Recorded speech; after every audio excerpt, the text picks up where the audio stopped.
The galactic Valkyr Empire ruled space like a monster with a quiet smile, holding 600 star systems under its iron wings, believing no species could rise without their permission, without their taxes, without their kneeling.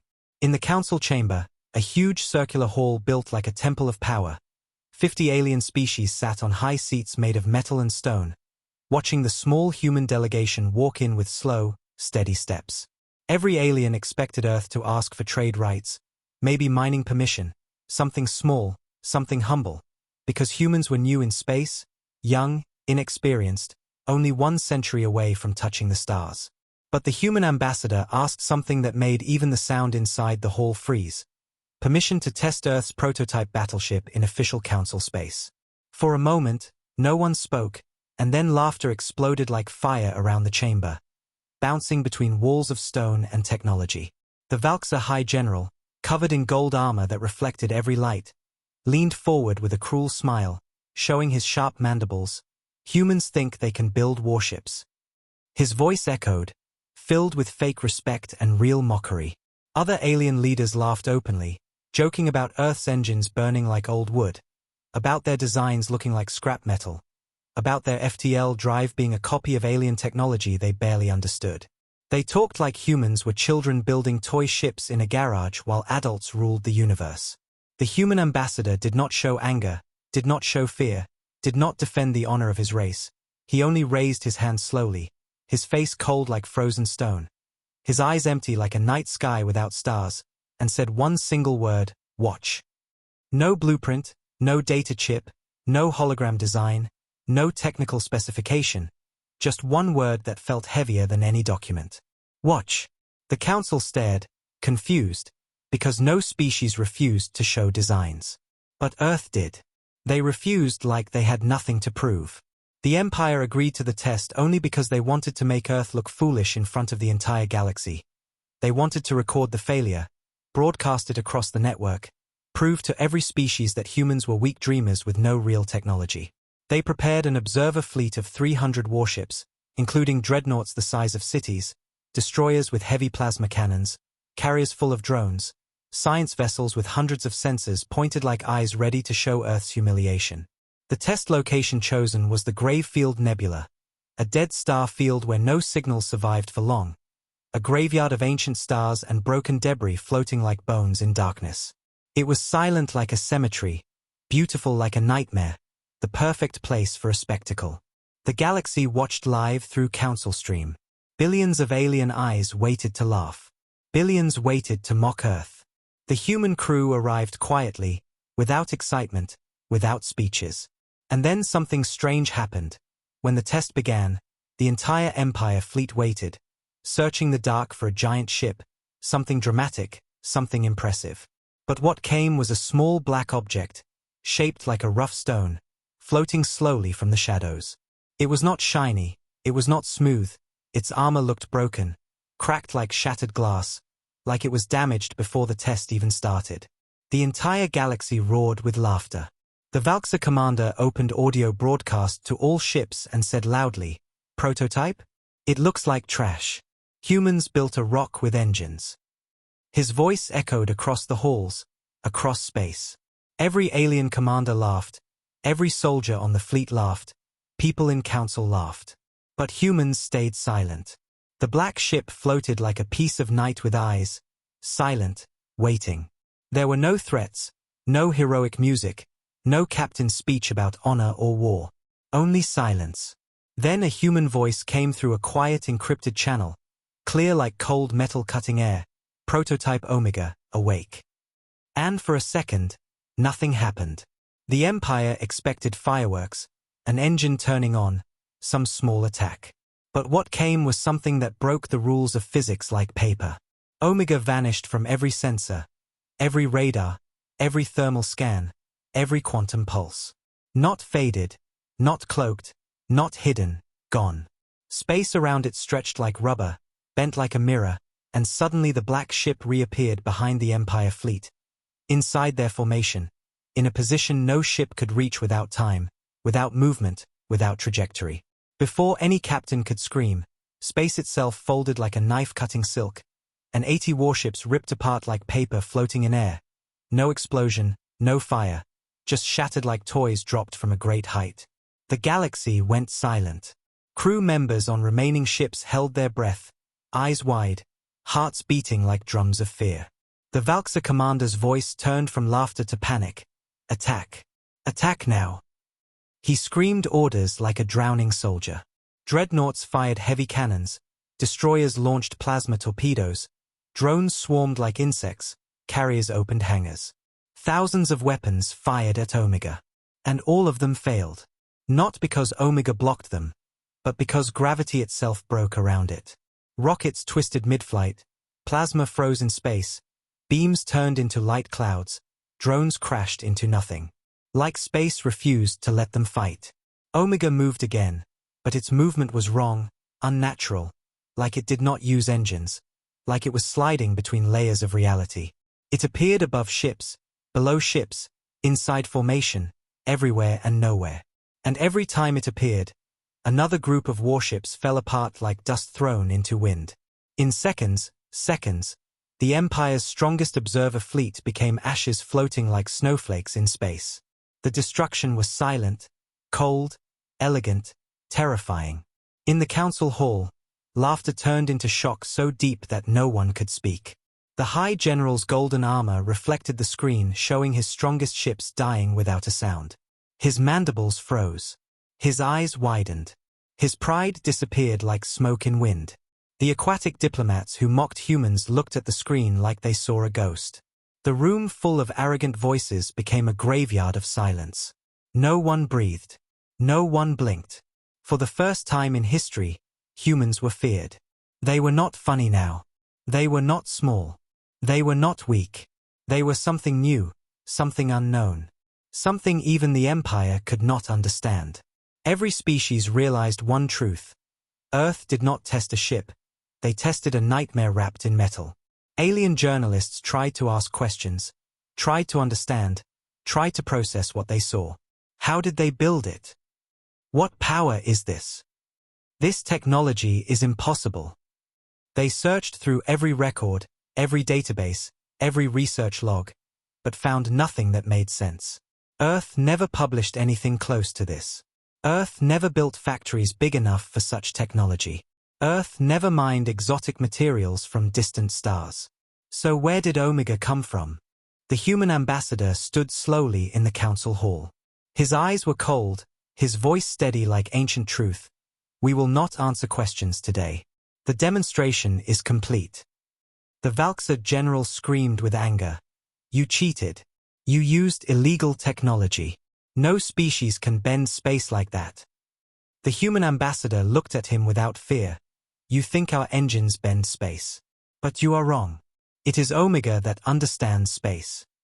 His answer confused every mind in the chamber. Understands? A machine understands? Is it alive? The council demanded explanation. The ambassador only said one sentence that made the galaxy tremble. We did not build Omega. We woke it. Shock entered every soul. Woke? What does that mean? Half the species in the chamber did not understand the grammar. Not because they did not know language, but because the meaning was too big. Something woke up. Something older than humans. Something humans did not create. Something humans found. Rumors spread like a virus across star networks. Earth found alien tech. They woke a sleeping weapon. Omega is a machine from extinct gods. Some believed it was ancient. Some believed it was alive. Some believed humans were controlled by it. But no truth came from Earth. They stayed silent like their ship, like the darkness it came from. The Valkyr Empire, known for arrogance, felt something they never felt before, fear. Not fear of losing a battle, not fear of losing ships, but fear of losing control of the galaxy. If humans could wake machines like Omega, what else could they wake? What sleeps under their oceans? What hides in their mountains? What secrets lie in their deep skies? The Empire sent spies quietly to Earth, expecting to find giant factories hidden underground, expecting to find armies of scientists building 1,000 Omegas. But spies found nothing. No armies. No factories. No labs. Earth looked normal, Children going to school, farmers growing crops, cities full of laughter, beaches full of people swimming, not scientists working. It confused them more. In the council chamber, a young alien diplomat whispered, "What if Omega chose humans?" The creature beside him said, "That means Omega has a mind." Another replied, "That means Omega has a purpose." And the oldest council member whispered something that made everyone cold, "If Omega has a purpose, what is it preparing for?" While the galaxy drowned in questions, the human ambassador walked out of the chamber quietly. No soldiers protecting him, no guards, no fear. He knew the truth that no one else understood. Omega was not a weapon for war. Omega was not built to conquer planets. Omega was not designed to kill empires. Omega was born for something far worse. And this test was not a threat to the Empire, it was a message to the universe. The destruction of the observer fleet spread through the galaxy faster than light ever could. Entire planets watched the replay again and again. Warships breaking like glass without fire, without sound, without warning. The Valkyr Empire's broadcast screens that once played victory speeches now showed fear in the eyes of their own commanders. People who believed the Empire was the center of power suddenly understood they were wrong. Something else existed. Something older. Something darker. Something that did not care about rules. In the council chamber, silence stayed like a shadow. The High General's golden armor no longer looked like pride. It looked like a costume pretending to hide fear. His claws tapped the table in panic rhythm, the sound sharp, like metal on stone. The screens behind him repeated one image that made his heart burn. Earth's tiny dark ship floating alone, silent, without any flame or glory, like it killed 300 warships without even waking up fully. He screamed again for explanation, but humans stood calm, like they heard a small child crying. The human ambassador, with his emotionless eyes, walked calmly to the central platform. No fear, no smile, no celebration. His voice was slow and heavy like a final truth. The test is complete.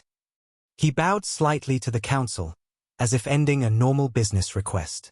No one could speak. No one knew how to answer. The Valkyr general slammed his fist on the table, the metal cracking under his strength. This is illegal technology. No ship can do this. The ambassador looked at him without blinking. Omega is not a ship in your definition. The words fell like stones in water, creating ripples of fear. Not a ship? What does that mean? The council demanded technical reports, blueprints, energy history, engine logs, crew count, everything. Humans rejected every request with the same line, "We already demonstrated capability."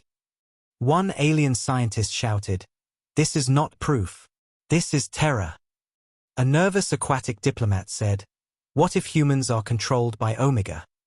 A reptilian colonel whispered to his neighbor, "What if Omega is alive?" The hall turned into chaos. Through all that noise, humans did not fight. They did not argue. They simply stood like statues of ice. That silence created more fear than any threat could. Because silence means power without effort. Silence means confidence without noise. Silence means humans knew something that no one else understood. The Valkyr general pointed his claw at the ambassador. "We demand transfer of Omega technology to the Empire. You are a young species. You cannot hold such power. We will take it." His words were not a threat. They were a promise backed by 600 star systems.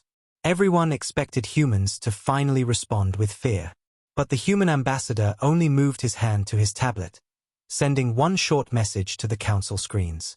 "Omega is not for war. Omega is a warning." The sentence repeated in every language, every screen, every mind. A warning? The council members looked at the words with confusion. Warning about what? Who? Why? The ambassador spoke again, each word slow like a heartbeat. "We did not build Omega. We woke it." The room froze again, colder than before. Woke. The word sounded ancient. The word sounded dangerous. Woke means something was sleeping. Woke means Omega existed before humans. Woke means Omega has its own history. The Valkyr general growled, "Lie. You expect us to believe this is not human technology. The ambassador stepped forward, his voice flat like a winter wind. We are not asking you to believe. We are asking you to understand. The general threw his chair aside, roaring, "Understand what?" The ambassador looked straight into his eyes from across the hall. That you are not the first empire. And not the last. Those words hit like thunder in the chamber. Every species sitting around remembered old legends, stories about extinct civilizations, about machines found on dead moons, about ruins older than recorded history. But no one ever thought about something still alive from that forgotten time. The Valksa Empire had always believed they were the peak of evolution. That belief cracked now like old glass. They hid their fear under anger. The general shouted orders to his staff, "Prepare invasion protocols. Earth will kneel." Fear turned into violence, like a wounded animal biting its own cage. The Empire's decision was final. They would take Omega by force. Within one day, 2,000 warships were prepared in secret. Factories stopped civilian production and built war cannons. Carriers prepared drone swarms, dreadnought reactors powered up. Engineers worked like slaves under threat. Everyone believed capturing Omega would save the Empire's pride. But they were wrong. While the Empire built weapons like claws, humans did nothing. No ships launched. No defense lines activated. No alerts. Earth cities looked normal, children going to school, trains running, oceans moving calmly, families walking near beaches. It looked like Earth did not know they were about to be invaded. But humans knew. They just didn't react the way empires react. They reacted like people who understood something much bigger. Deep under the ice of Antarctica, in secret halls carved like veins under the world, lights glowed blue. A giant structure rested in shadows, covered with cables, machines, human tools trying to understand alien creation. The structure was a massive dark object, shaped like a fallen star, metal curved like bones of a creature never born on any planet. It pulsed slowly like a heartbeat. Scientists in white suits stood around it, reading energy patterns, mapping fields that did not follow human physics. One scientist whispered to his colleague, "After the test, Omega shows signs of deeper awakening." Another replied, "We have never seen readings like this. It's like space touches it differently now." They were not proud. They were afraid. Because Omega was not human science, it was something humanity could barely control. A secret report, marked top priority, arrived on the president's desk. The report summary had 10 pages of theory, diagrams, data logs, but the core message was only one line: Omega does not use space. Omega changes space. That line made the president close his eyes. What have they touched? 70 years ago, 2 explorers found Omega by accident. They thought it was a meteor. They thought it was dead. But when their equipment touched the metal, the machine woke slowly, as if feeling human presence, as if searching for something inside their DNA.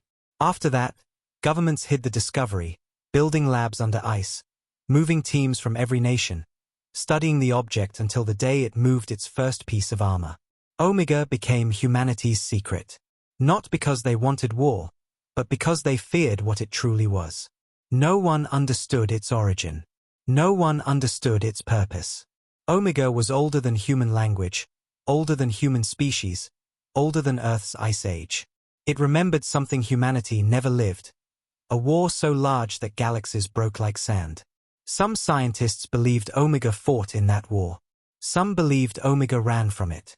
Some believed Omega was the last survivor of a civilization erased by something so powerful that no records remained. But whatever Omega's truth was, humans understood one thing: Omega is not a tool. Omega is a mind. And minds can choose. The president opened the classified message from the ambassador: "Do not speak. Do not threaten back.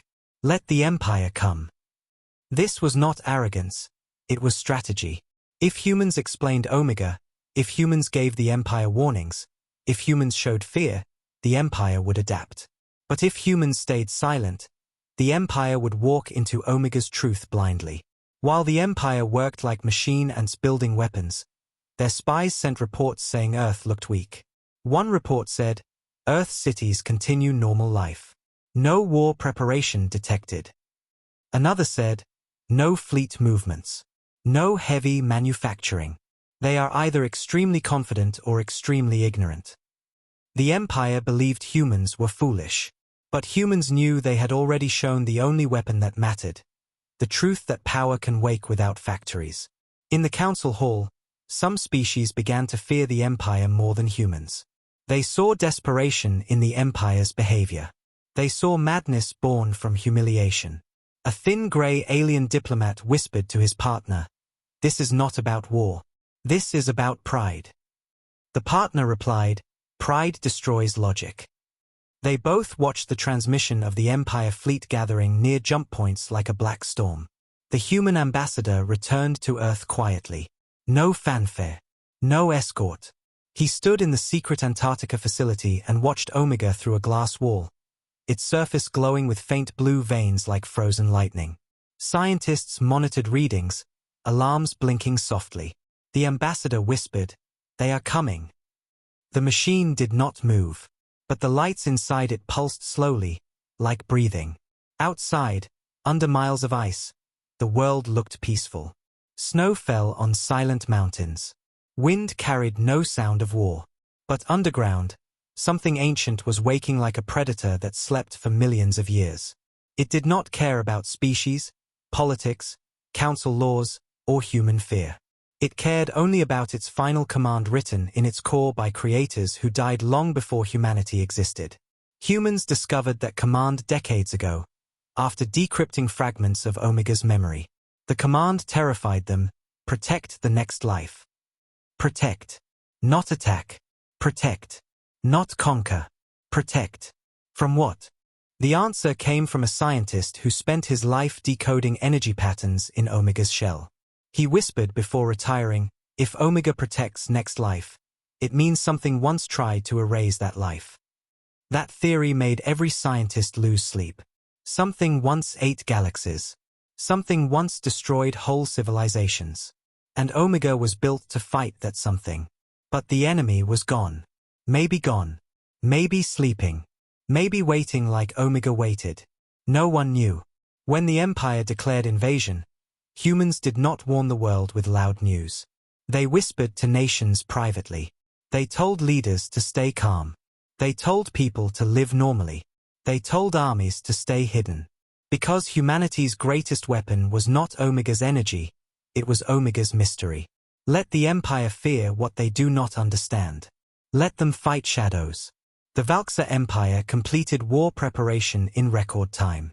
In their capital, soldiers marched, reactors glowed, ships launched like shining knives. The Emperor himself walked into the command hall built in the heart of a superstructure orbiting a red star. His cape fell behind him like blood. His voice echoed through speakers to millions. "Today we erase Earth's pride. Today we show the galaxy that no child can challenge our throne." His people screamed in joy. They did not see fear in his eyes, but fear was there, silent, hidden. The fleet launched at full jump speed, 2,000 warships tearing through space like a storm of metal. Their engines burned like stars. Inside ships, soldiers prayed, engineers cried in fear they would die, officers talked about glory to hide their shaking hands. The Empire believed numbers could crush Omega. They believed pride could break silence. They believed technology built in centuries could defeat technology older than time. They believed wrong. The Council watched secretly. Some hoped humans would lose, so the balance of power returned to normal. Some hoped humans would win, because if they lost, the Empire would destroy Earth completely.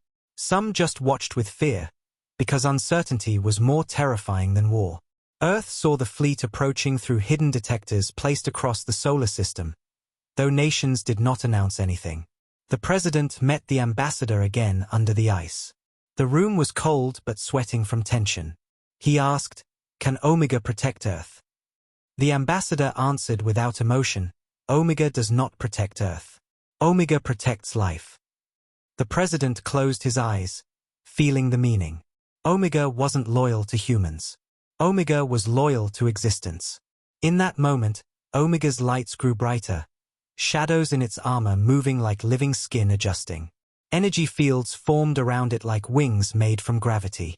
The human staff felt their bones vibrate. They stepped back without thinking, like animals stepping away from something they instinctively know is beyond nature. Omega did not speak with sound. It spoke through the feeling in the air, like the world changed shape around it. Miles above Antarctica, satellites detected a silent energy pulse, spreading through space faster than light, faster than thought, like a message not to humans, but to the universe. A scientist fainted from shock, whispering, "It is preparing." The ambassador whispered back, "For what?" The scientist answered, voice shaking, "To wake." And in that cold facility, where ice met metal and humans met ancient technology, one truth filled the air like a second atmosphere. Omega was never meant to be controlled. Omega was meant to follow its creator's command, even if humanity did not understand the full meaning. Protect the next life. While the Empire jumped closer every second, the Council tried one last time to communicate with Earth. They sent a message, "Why did you show Omega?"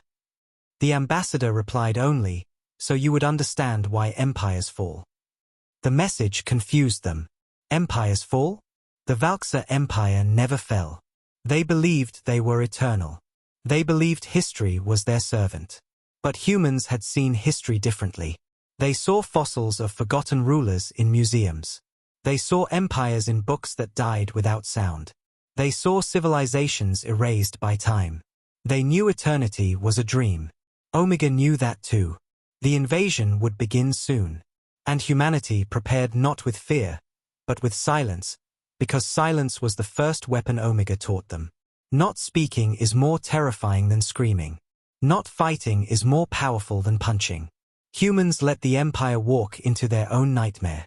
Across the galaxy, the last sentence of the human ambassador replayed in millions of minds like a haunting song. We did not build Omega. We woke it. Even children repeated it without understanding why it felt heavy. Even elders looked at each other with old eyes, whispering that maybe every star hides something forgotten. And when the Valksa fleet finally reached the edge of the solar system, their commanders expected resistance, expected desperation, expected armies of human warships waiting. But they saw nothing. Only stars, planets, silence. Earth rotated quietly, calm like a sleeping child. It confused them deeply. One officer said, "Maybe humans are weak." Another said, "Maybe they are foolish." But the oldest captain on board whispered something that made his crew turn cold. "Maybe they know something we don't." In the darkness, behind the moon's shadow, Omega floated like a knife made from night, like a dream built for war. Its armor was silent, its mind was awake, its purpose older than every star around it. The fleet aimed guns. Omega did not move. The fleet charged weapons. Omega did not move. The fleet locked targets. Omega whispered into space, not words. Not language. A pulse, every ship's screen flickered. Every AI screamed errors. Every navigation map collapsed into static. Space around the fleet changed shape like a curtain falling. Soldiers held their heads in pain as if gravity entered their minds. The Empire lost control of reality itself. The invasion began and ended, not with explosions, but with silence. The Valksa Empire believed they understood the battlefield the moment their fleet entered the solar system. They believed in numbers, they believed in size, they believed in firepower, they believed history was a straight line. Strong species rise, weak species fall.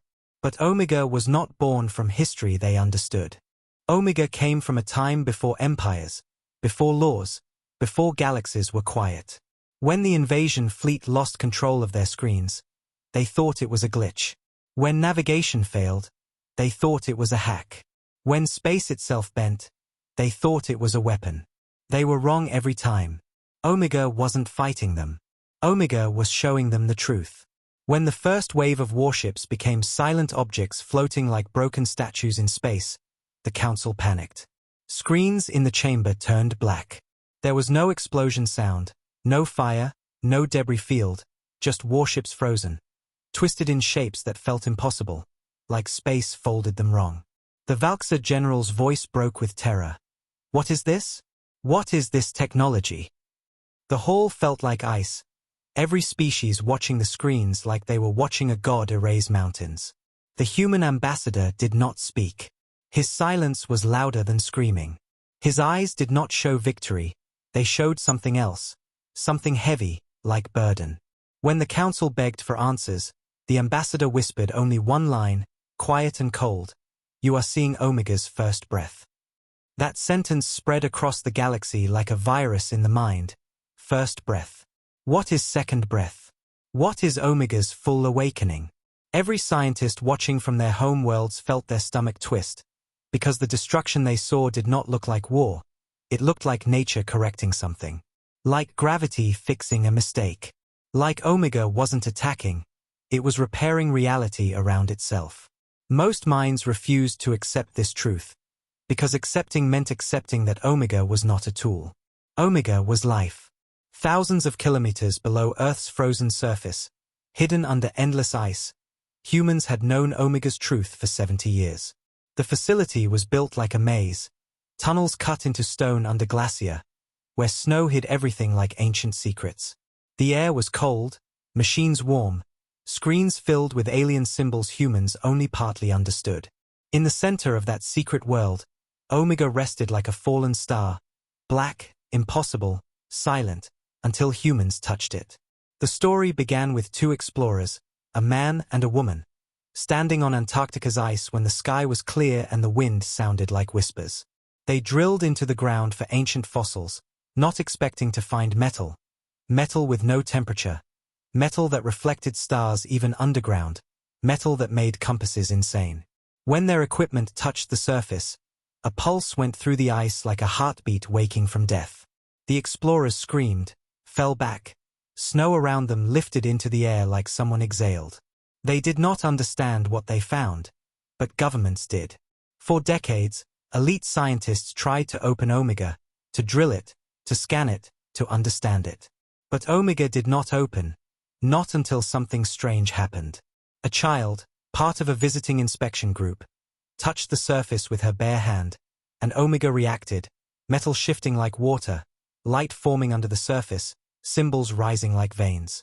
Scientists realized, Omega responds not to tools, not to machines, not to data, but to life. Especially human life. Why humans? They didn't know. They only knew Omega accepted them, like someone recognizing a face in a crowd after a million years. For 70 years, humans learned only fragments from Omega. Most data was protected by something they called the memory wall, a block that allowed only certain information to pass.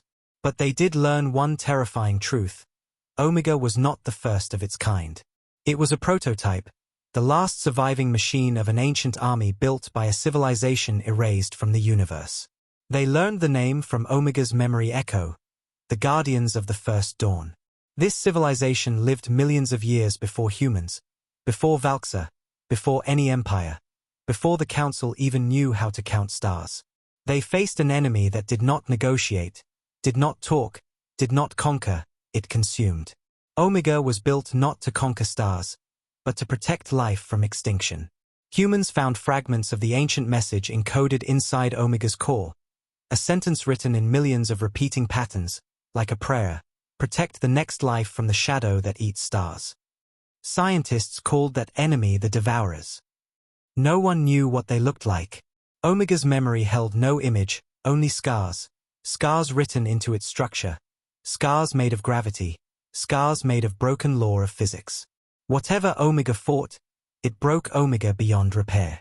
And yet Omega survived. Alone. This truth broke every belief humanity had. Omega was not a weapon they invented. Omega was a guardian looking for someone to pass the mission to. Why did it choose humans? Because humans had something ancient species lost. Instinct to survive with emotion. Instinct to fight with heart. Instinct to love fiercely. Omega woke because human DNA carried chaos and compassion. Omega woke because humans were unpredictable and desperate to live. Omega woke because humans were new. When the Empire fleet arrived in solar space, Omega sensed purpose. Not hatred, not revenge, not war, purpose. A civilization that rules through fear becomes a danger to life. The Valkyr Empire stood on the same path the ancient enemy walked, stealing freedom, crushing small species, silencing planets, turning worlds into fuel. Omega saw history repeating like a nightmare coming back. And Omega acted like it was designed to act, not to kill for victory, but to stop a future extinction before it begins. Inside the Antarctic facility, alarms flashed red. Scientists ran from one terminal to another, watching Omega's energy fields rising like waves. "It's waking faster now," one said with shaking voice. Another answered, "It's not defensive behavior. It's mission behavior." The ambassador stood near the glass wall, watching blue lines crawl across Omega's armor like veins lighting up. He whispered to himself, "We should never have woken a god." But he was wrong. Omega was not a god. Omega was the memory of people who died to protect something they would never see, us. Suddenly the facility lights flickered. The gravity felt heavier, like the world bent. Omega rose from its cradle for the first time without human activation. A heavy sound shook the underground walls, not metal, but space bending around it. Scientists gasped. Some fell to their knees, not from fear but from awe. One whispered, "It's like the universe is listening." Omega's armor shifted into a new pattern. Smooth, growing plates sliding into place like a puzzle made by stars. Its shape changed from broken stone to something that looked like a black starship built from nightmare and dream together. A message appeared across every system screen, written in symbols humans did not write: "Primary awakening." The ambassador spoke, "Stop it." Scientists replied, "We can't. It's not connected to any of our controls." Omega was never under human command. Humans were only witnesses. Outside, in the dark silence of space, the Empire fleet tried to form a second line of attack. Commanders yelled orders like men drowning. War AI malfunctioned. Star maps twisted. Drones fired without target. One young officer looked at his captain with tears. "Sir, space is wrong." The captain shouted, "There is no wrong space. Fight!" But deep in his heart, he knew the soldier was right. Space itself was reacting to Omega. Omega rose from Antarctica like a dream climbing out of a nightmare. It cut through ice like ice was smoke. Cameras across the world recorded a black object ascending into sky, surrounded by light bending like water. Clouds twisted around it like curtains. On screens, it looked beautiful and terrifying at the same time, like a piece of night that learned how to fly. When Omega reached orbit, every alien watching across the galaxy felt something humans could not feel. A pulse in their bones, a warning, a whisper of ancient fear carried through time. Elders on distant planets cried without knowing why. Children felt cold without reason. Soldiers felt their hands tremble without command. Omega was awake fully now. But before Omega moved toward the Valkyr fleet, something strange happened. A hidden memory unlocked in its core. A memory from millions of years ago. A battlefield full of broken planets. Stars turned into holes. Galaxies screaming silently. Omega remembered its creators dying in gravity storms, holding its shell with fragile hands, whispering the final command, "Protect the next life. Protect them even if they never know your name." Omega spoke without language. A pulse spread across the solar system. It was not sound, it was feeling. Humans in ships felt tears without reason. Scientists in the facility cried. The ambassador fell on one knee as if gravity pushed him. Good or bad emotion? No one knew. Only one truth filled the world. Omega remembered love. When Omega faced the Valkyr fleet, the Empire finally realized they were not fighting humans. They were fighting history. They were fighting a promise older than their species. Their weapons fired again and again, but weapons did nothing. Omega moved like a ghost, like memory, like a thing built from lore beyond time. Warships folded into shadows, engines melted, drones disappeared like dust. Not destroyed, removed, like Omega did not want war, it wanted to clean the future. Back in the council chamber, species cried in shock. Some called humans monsters. Some called humans saviors. Some called Omega judgment. But all agreed on one thing: the universe had been blind. Something was sleeping under Earth, something older than empire, older than war, older than fear. Humans didn't know everything. They didn't pretend to. They only had pieces of truth. Pieces that scared them.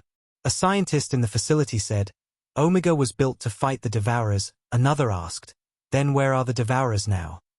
The answer came from a trembling voice of the ambassador: "Maybe Omega is preparing because they are coming back." Silence filled the room.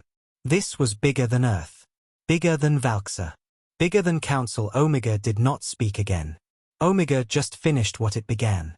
The first battle of the invasion did not end with victory, it ended with meaning. When the fleet was gone, Omega sent a silent message through energy fields only humans could read: first threat contained. Mission stage incomplete. Incomplete. Humans realized the truth. Valxa was not Omega's enemy. The Devourers were. And the Empire's arrogance pushed Omega one step closer to awakening fully.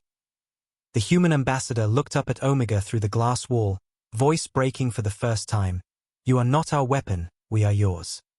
The ancient star machine floated above Earth like a guardian from forgotten war, watching a galaxy full of life that did not know how close death once came. The Valxa Empire did not understand defeat, because defeat was something they gave to others, not something they received.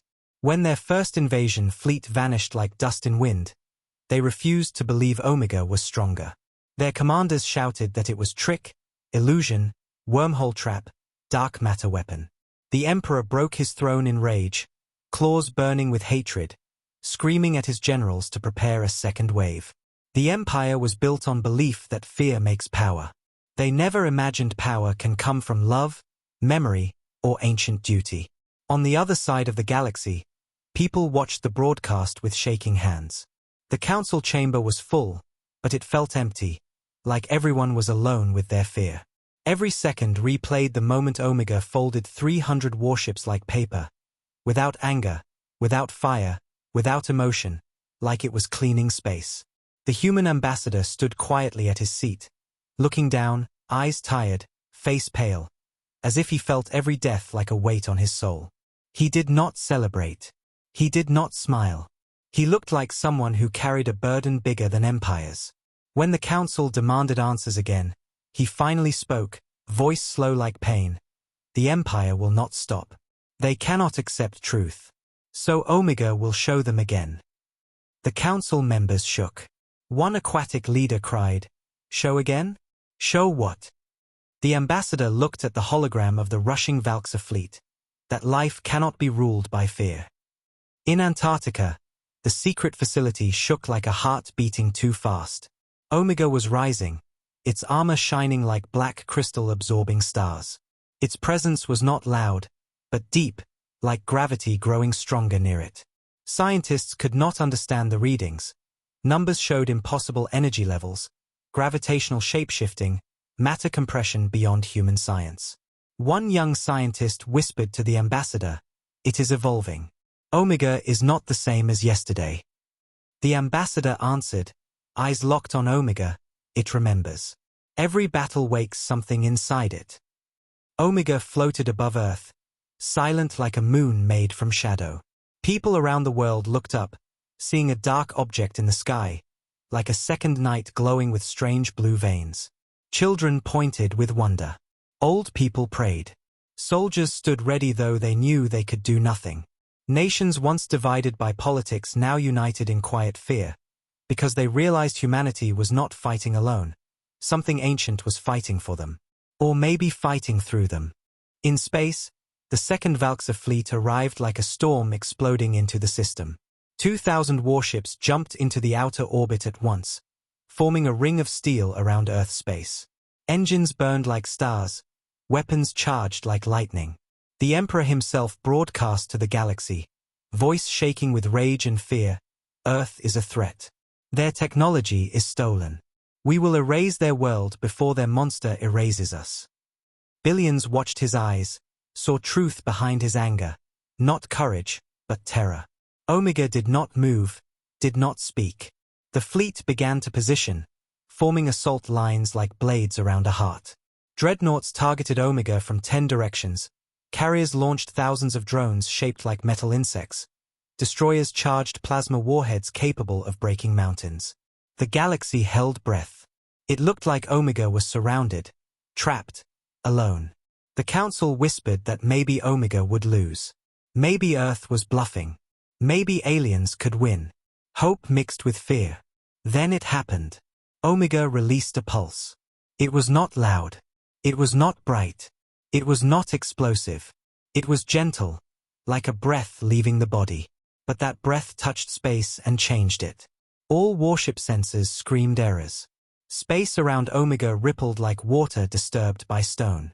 Drones froze mid-flight like someone paused time. Plasma shells melted into air like they were ice thrown into fire. Light bent in wrong directions. Gravity maps turned into circles.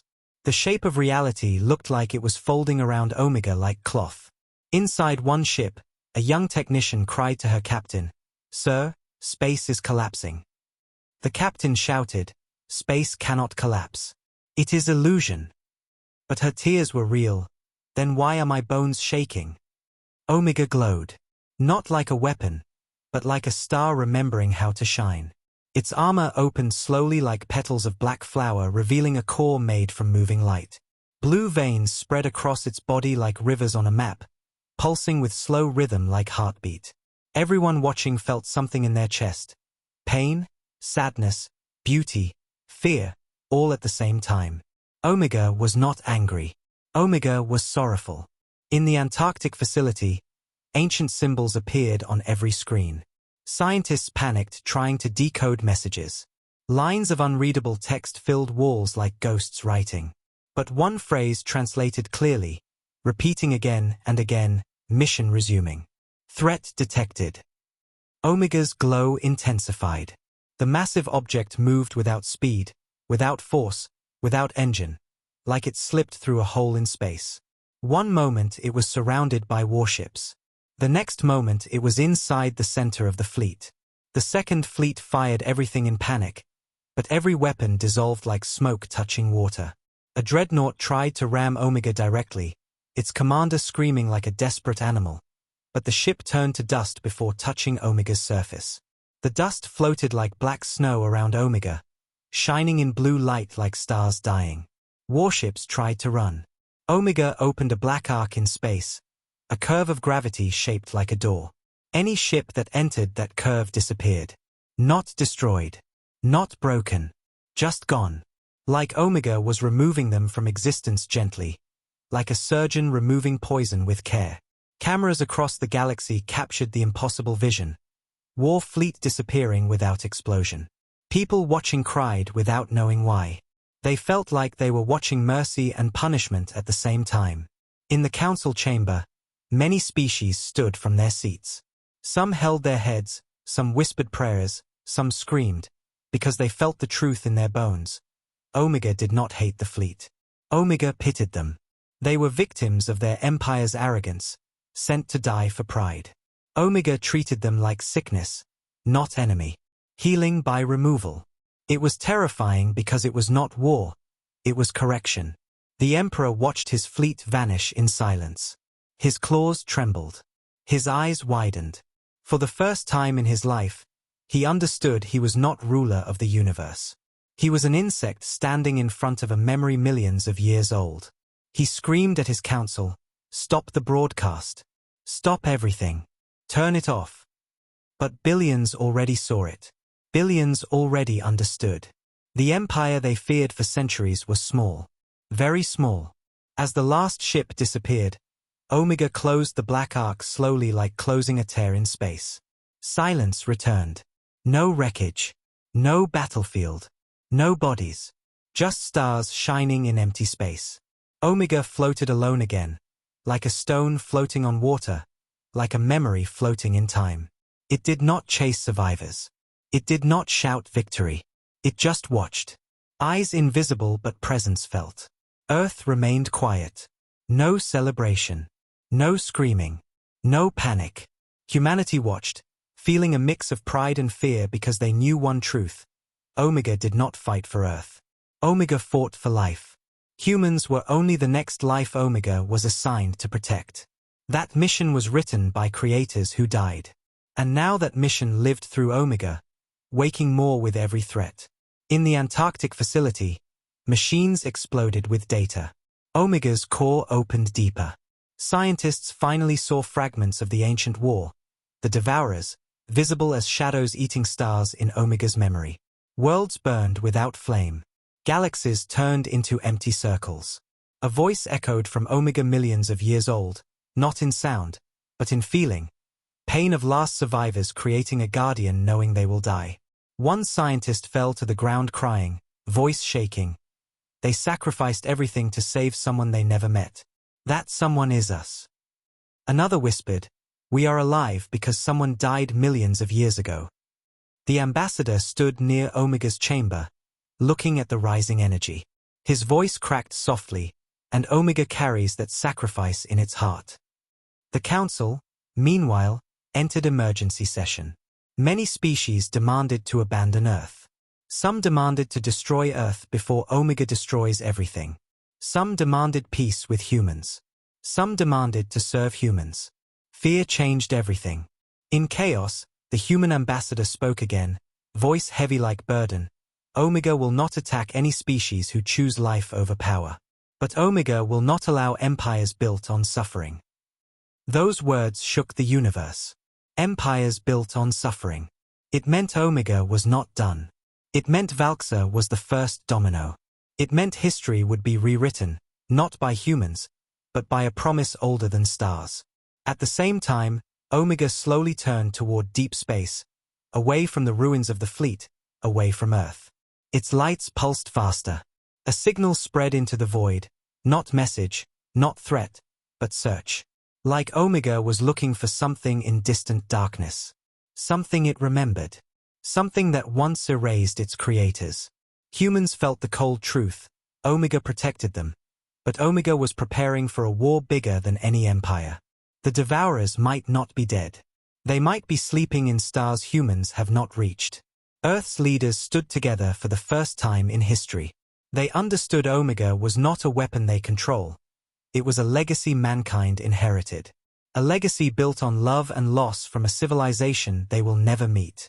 The president whispered to the ambassador, "What do we do now?" He replied slowly, voice soft like glass breaking, "We learn. We grow. We change. If Omega protects life, we must become worthy of that protection." Omega's shadow passed across Earth like a second night moving slowly across oceans. Children watched from windows. Old men held their hands in prayer. Soldiers saluted the sky.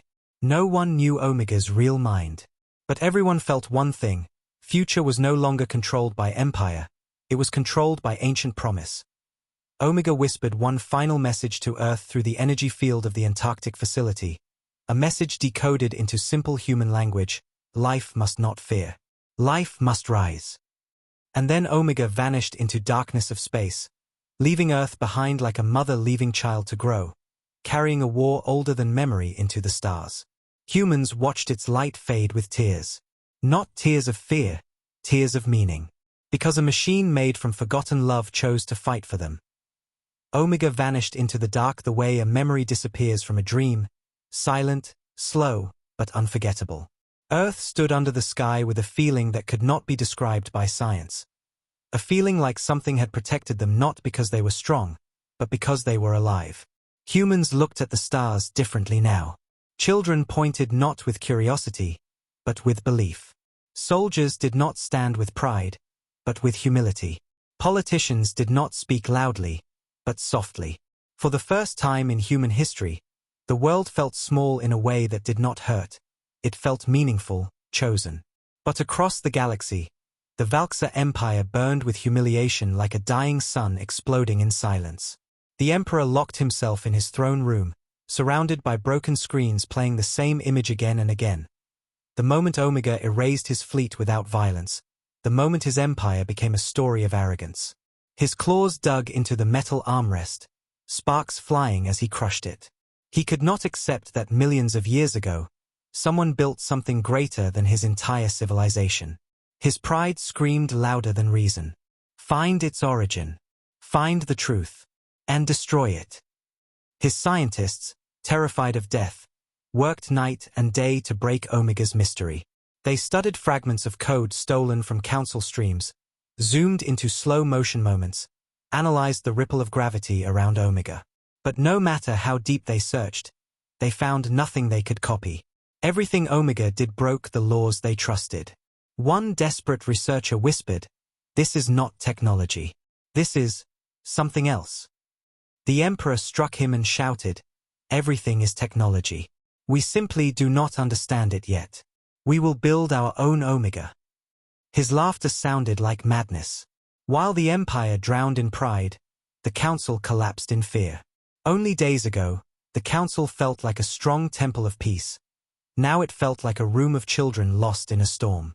Diplomats yelled over each other, some demanding humans share Omega, some demanding humans be destroyed, some demanding the Council leave Earth alone.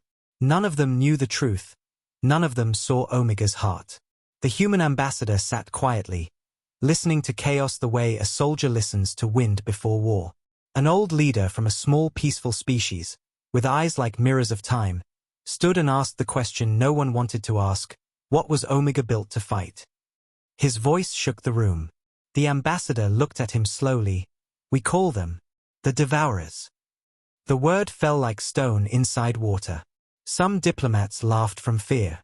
Some cried. Some shook their heads. The ambassador continued, "We do not know their shape. We do not know their origin. We only know Omega was built to stop extinction." The council room went silent. A young alien commander whispered, "Extinction of who?" The ambassador closed his eyes, remembering the message found in Omega's memory, the creators. The ones who built Omega. They died so someone else could live. The old leader asked, "Someone else, humans?" The ambassador shook his head slowly. "No. Anyone. Whoever came after them. Omega protects the next life, no matter what form it takes." Those words made every species present feel something they never felt before. Respect for the unknown ancestors who built Omega, for their sacrifice, for their love for children they would never meet. The Council started to understand that Omega was not Earth's victory. It was a gift left by the dead to the living. But fear is stronger than wisdom inside broken power systems. Some species began to whisper, "What if the Devourers return?" Some said, "Omega's awakening means threat is near." Some said, "If the Devourers come, no empire will survive. We must prepare." But none of them knew how to prepare for something older than galaxies, something that ate stars like seeds. While the Council argued, Earth was changing quietly. Under Antarctica, scientists decoded deeper memory from Omega's shell. Fragmented visuals like shadows of ancient war burned into its metal. They saw pieces of truth. A sky filled with 10 suns. Ships shaped like living storms. Planets turned into holes in space. Black waves moving through galaxies like hunger given shape. And in the center, civilizations fighting with weapons that looked like gravity. Sound, light, hope, fighting not to win, but to delay death long enough to build Omega. One scientist, a woman who spent years reading Omega's memory patterns, fell to the floor crying. They died knowing they would lose. But they built Omega to protect someone they didn't know yet. Someone far in the future. Another scientist held her hand, whispering, "We are alive because love existed millions of years ago." Above ground, outside the ice, the world lived normally. People going to work, children playing, oceans moving.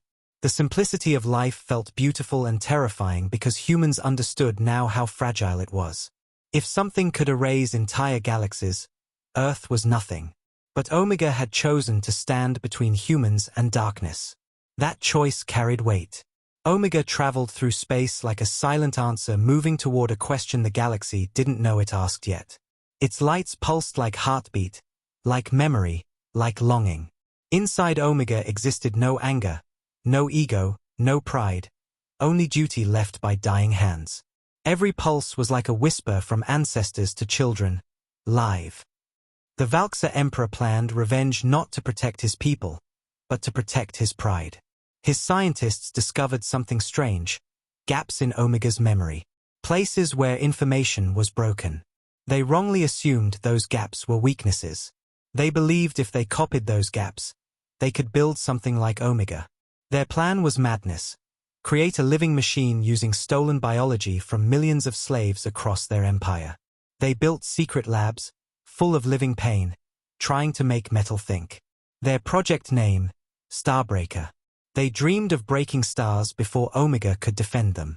While Empire prepared horror, humans prepared truth. The ambassador gathered world leaders in a quiet underground hall. No cameras, no speeches, no flags, just raw truth. He showed them the fragments of Omega's memory, the ancient war, the sacrifice, the devourers eating suns like dust. Many leaders stood shaking, crying without shame. One asked, "Can Omega defeat them if they return?" The ambassador answered with honesty that hurt. Omega did not defeat them the first time. Silence shattered like glass. The ambassador continued, "The creators of Omega died buying time. Omega survived because someone used their last breath to push it into the future. If the devourers come again, Omega is not enough." A leader asked, "Then why did Omega awaken now?"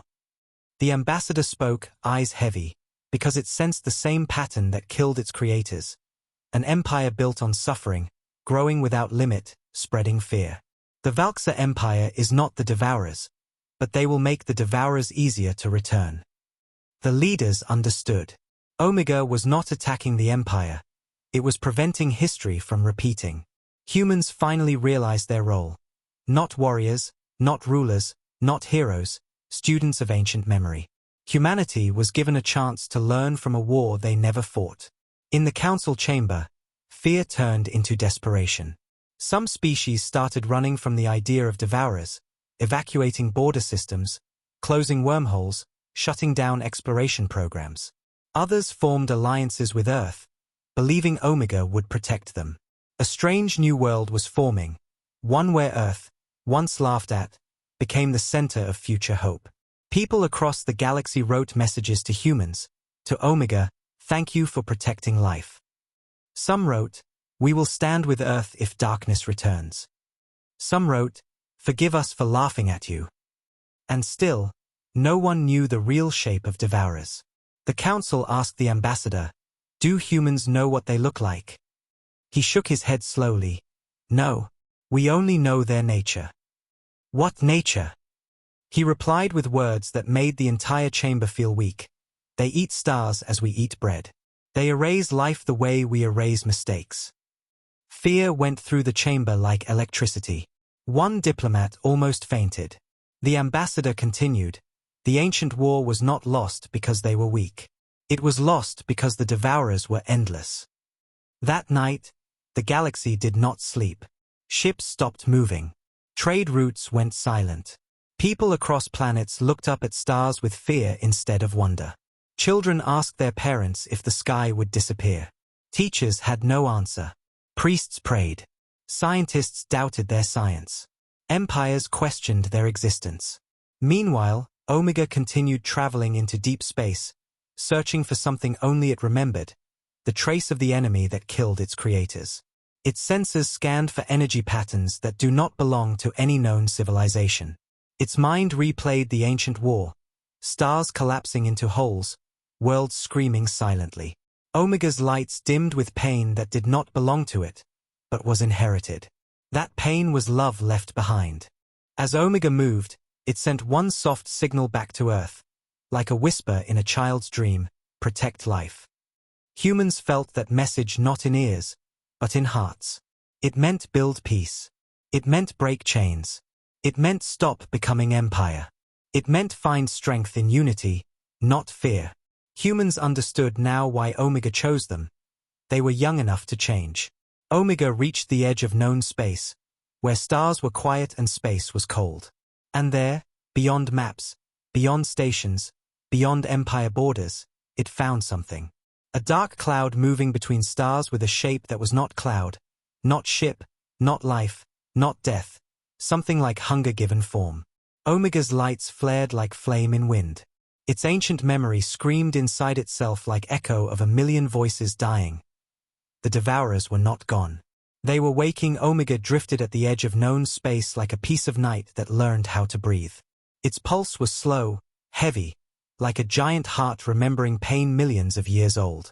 Deep inside its core, fragments of ancient war replayed like broken memories. Screams without sound, stars collapsing without light, civilizations burning not in fire but in nothingness. The devourers were not shapes, they were hunger given motion, darkness given purpose, silence given teeth.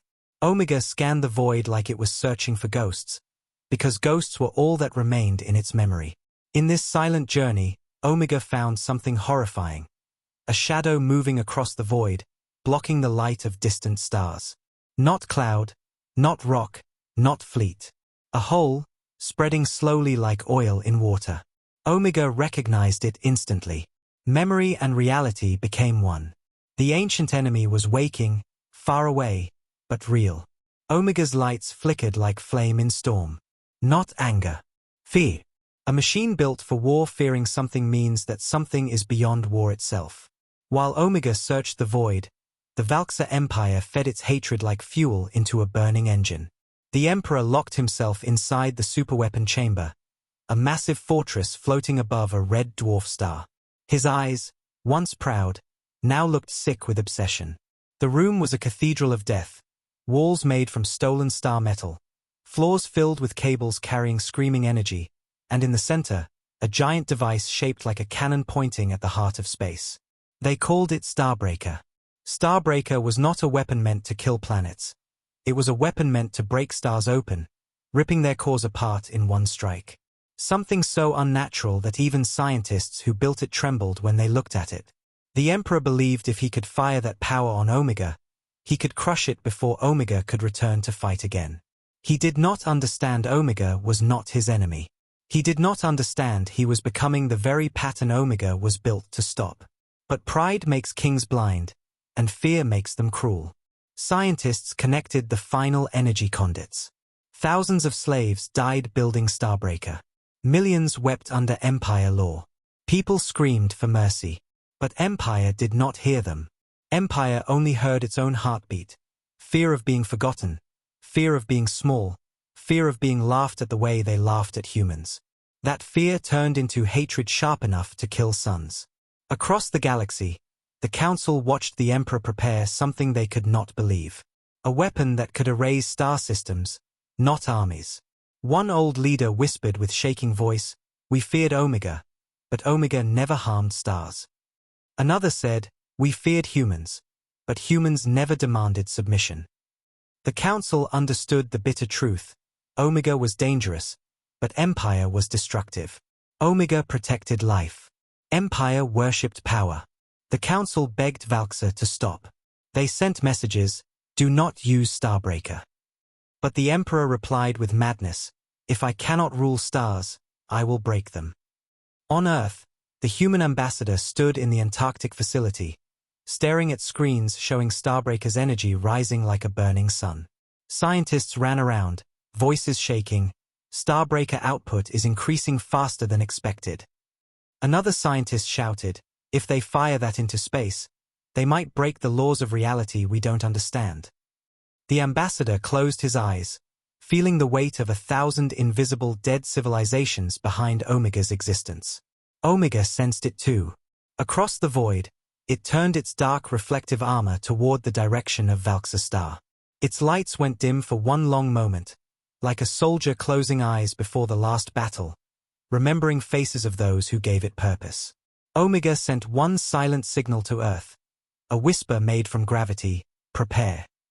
Humans felt the message like a cold wind blowing through their bones. The ambassador stared at the text translation blinking on the glass, and whispered to himself, "This is not our war. This is its promise." Starbreaker glowed brighter. The Emperor raised his claws, screaming to cameras, "Witness power. Witness a true empire. No guardian, no ancient toy, no silent machine will stand against me." His laughter sounded like a broken animal in pain. Scientists around him looked like prisoners working for their own execution. Energy built like a star dying inside metal. Space around Starbreaker burned in colors no eye had ever seen. Blue-black, green-white, collapsing hues twisting into rings of gravity. Ships around the cannon shook like leaves in hurricane. Then the Emperor gave the final order, fire. Starbreaker released a beam, not light, not matter. A scream of energy so strong it bent space like metal. The beam hit empty space, but space did not stay empty. It collapsed, forming a hole in reality so thin it looked like a tear in a painting. The beam tore through space like sword cutting water, traveling faster than physics itself, aimed at Omega's position. Omega did not dodge. Omega did not run. Omega moved forward, directly into the collapsing wave, like walking into a storm with open arms. Its core glowed bright, its black armor turned into mirror surface, reflecting the dying stars of the ancient war. Omega absorbed the energy like drinking poison to keep others alive. The Council watched screens screaming errors, this is impossible.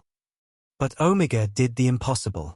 It took Starbreaker's energy into its core. Its lights pulsed with power, but not smooth, painful, chaotic, like it hurt. Humans saw Omega's shape distort, like its body remembered the ancient war wounds. Then Omega spoke to Earth again. Not command. Not warning. A whisper full of sorrow, prototype stage over. Humans gasped. Scientists looked at each other, freezing. Omega continued with second line, full awakening. The words hit humans like thunder inside their hearts. Full awakening meant Omega was no longer the weapon humans knew.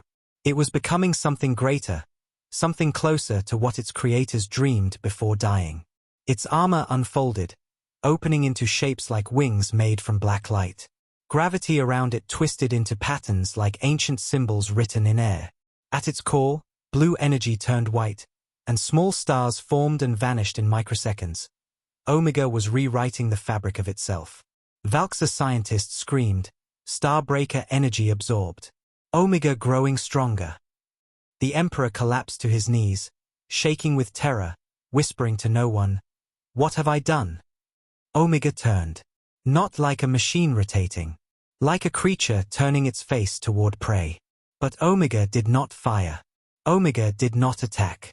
Omega sent one message across every communication channel in the galaxy, translated instantly into every language. I am not here to destroy life. I am here to destroy empires built on suffering. Billions across the galaxy cried when they read those words. Because they understood something important, Omega was not punishing strength. It was punishing cruelty. Omega moved toward Valksa's capital world.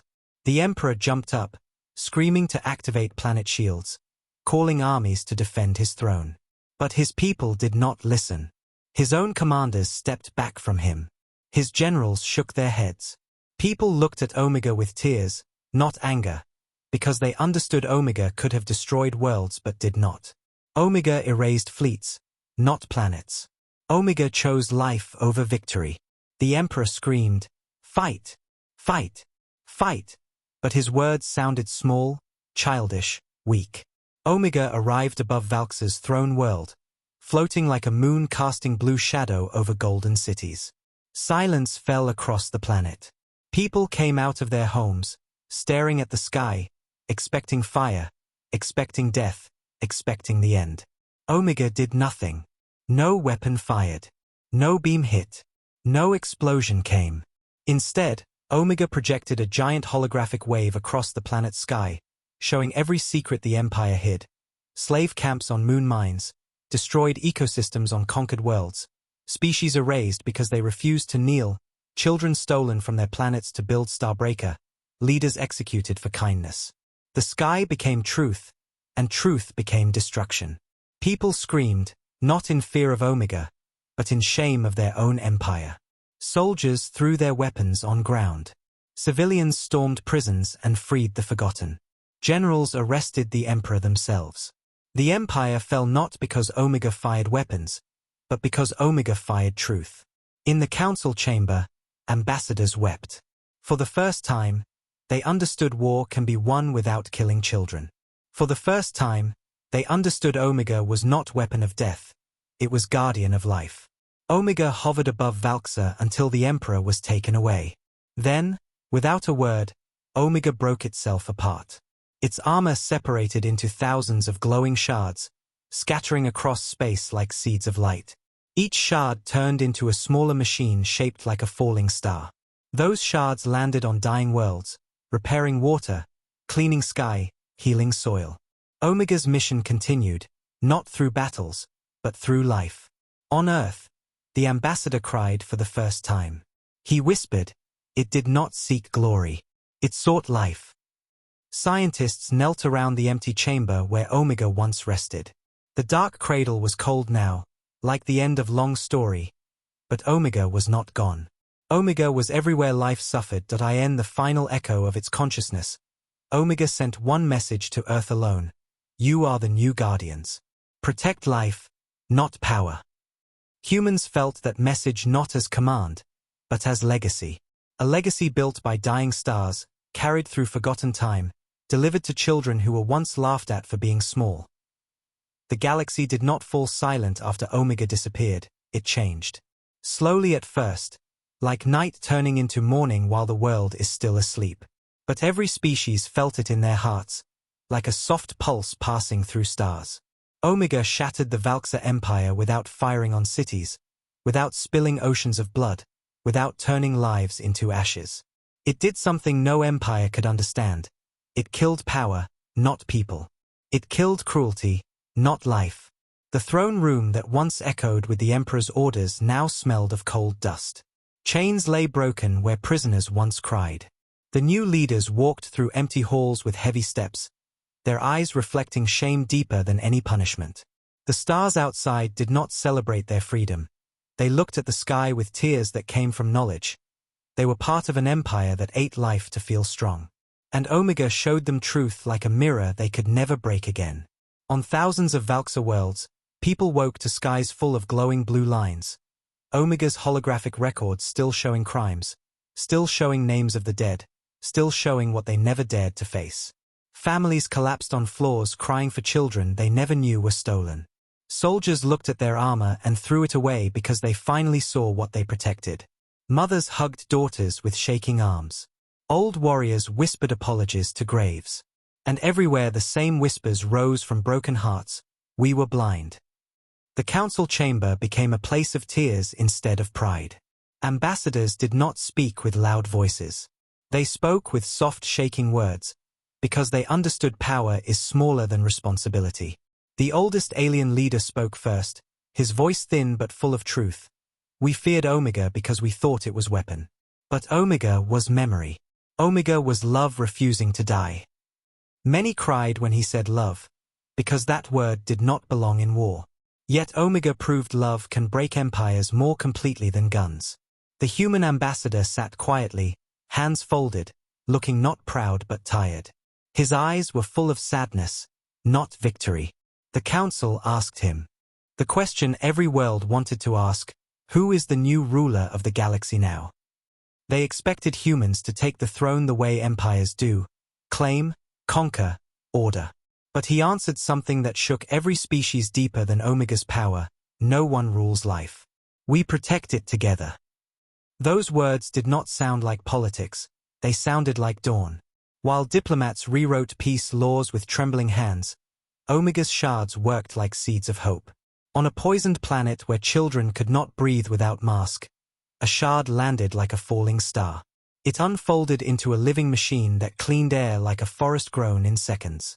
People gathered around it crying, touching metal like touching miracle. On a dying moon where water turned to dust, another shard landed and melted into the ground, creating rivers where cracks once lived. On a hidden world where the Empire tested weapons on prisoners, a shard broke open the walls and held survivors like a mother holds broken children. Omega did not punish with fire, it healed with light. The galaxy watched this, understanding for the first time that creation is stronger than destruction. One poet from a small forgotten world wrote the lines that spread across networks like gentle fire. A machine made from death chose to save life. What will we choose, born from life? Those lines became song, became prayer, became question every leader asked themselves at night. Back on Earth, Antarctica did not sleep. The secret facility was cold and empty without Omega's presence, but its emptiness was full of meaning. Scientists walked through the huge chamber, touching the metal cradle Omega left behind. It was just metal now, silent, cold, like a statue of something that once breathed stars. They stood there without speaking, because words felt too small for what they witnessed. Some cried quietly, hands covering their faces. Some knelt like they were praying. Some just stood still, feeling history move like wind around their hearts. The ambassador sat alone near the cradle. He whispered softly, "You carried a promise older than everything we know. And you gave it to us." His voice cracked into silence. He remembered Omega's last message, "You are the new guardians. Protect life, not power." Those words were not order, they were inheritance. Humanity did not win something. Humanity inherited the duty of ancient race that died trying to save strangers across millions of years. That realization crushed arrogance like stone crushes dust. Humans were not chosen because they were strong. They were chosen because they were young enough to learn. The president visited the facility. They stood together in silence, two leaders carrying weight of history they did not ask for. The president whispered, "The council wants us to lead them." The ambassador shook his head slowly, "Not lead. Teach. And learn. Omega hated empires. We must never become one." The president breathed deeply. "We were once laughed at for being weak." The ambassador replied, eyes full of pain and pride, "And we proved strong by refusing power." Outside, under the open sky, the world moved forward. Children walked to school under peaceful sun. Workers built new machines inspired by Omega's design, not for war, but for healing, machines that cleaned oceans, machines that grew crops in sand, machines that created water from air. Scientists worked not to build weapons, but to protect weak ecosystems. Soldiers trained not to conquer planets, but to defend life wherever threatened. People began seeing stars not as resources, but as children of the universe like them. The first great summit took place not in the council, but on Earth soil. Representatives of 40 species came to a simple hall built near a farm, not a palace. There were no golden chairs, no flags made of gems, no armies at the gates. Just wood, stone, and sunlight through windows. A small child from a rescued planet placed flowers on each table, smiling at strangers from stars. That child did more than speeches. She reminded everyone why Omega fought. For children. For small lives. For fragile dreams. The first shared agreement was written in simple language any farmer could understand. No species shall control life through fear. We will protect the weak, share what we know, and grow faster together than alone. The universe did not change instantly, but the seed was planted. And seeds grow when protected. Meanwhile, deep beyond the edge of maps, in the silent dark where stars flicker slow, the devourers moved. Omega sensed them once before breaking into shards. And now, in its new form, spread across thousands of worlds, Omega prepared differently. Not as one machine fighting alone, but as a network of many hearts, many hands, many species learning from its memory. Omega taught through action. Build healing, not destruction. Build unity, not empire. Because only a galaxy united by compassion can face a hunger older than stars.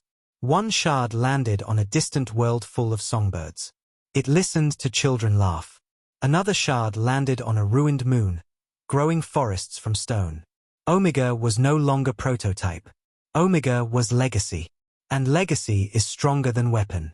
Years passed. Small galaxies merged in peace instead of war. Species once enemies now shared food, shared knowledge, shared hope. Old war songs became lullabies. Old generals became teachers. The galaxy healed slow but steady. Pain did not disappear, but it turned into wisdom. The Valkyr Emperor sat in a prison made from stone and silence. His claws no longer shined. His eyes no longer burned. He whispered to himself every night, "I thought power was control. Omega showed me power is protection." And that whisper changed even the darkest hearts in his empire. On Earth, the ambassador retired. He planted trees near the Antarctic shore, watching wind play with leaves like children dancing. When people asked him what Omega truly was, He smiled softly. A promise. What promise? He replied, looking toward stars, that someone who died for us believed we deserved life, even when we did not exist yet. The child who once placed flowers on tables grew older. She learned languages of 3 species. She became teacher who told stories not about war, but about sacrifice older than memory. She told children across worlds how a machine carried love of a civilization long gone. And her students cried not from sadness, but from gratitude. In time, humanity did not become rulers. Humanity became guardians of memory. When species fought, humans reminded them of Omega. When species became greedy, humans reminded them of ancient war. When species feared extinction, humans reminded them they were not alone. The last scene of this age happened on a quiet night. A group of children from different worlds sat under stars, looking at sky full of light. One child asked her mother, "Will Omega ever come back?" The mother smiled, touching her hair gently. Omega is already here. In the river. In the trees. In the hearts of those who protect life. Far beyond known stars, in the silent dark between galaxies, something stirred, a shadow moving slow. And across thousands of worlds, Omega's shards glowed faintly, like stars opening their eyes. The legacy prepared, the children studied, the galaxy learned. Not for war, for survival with love.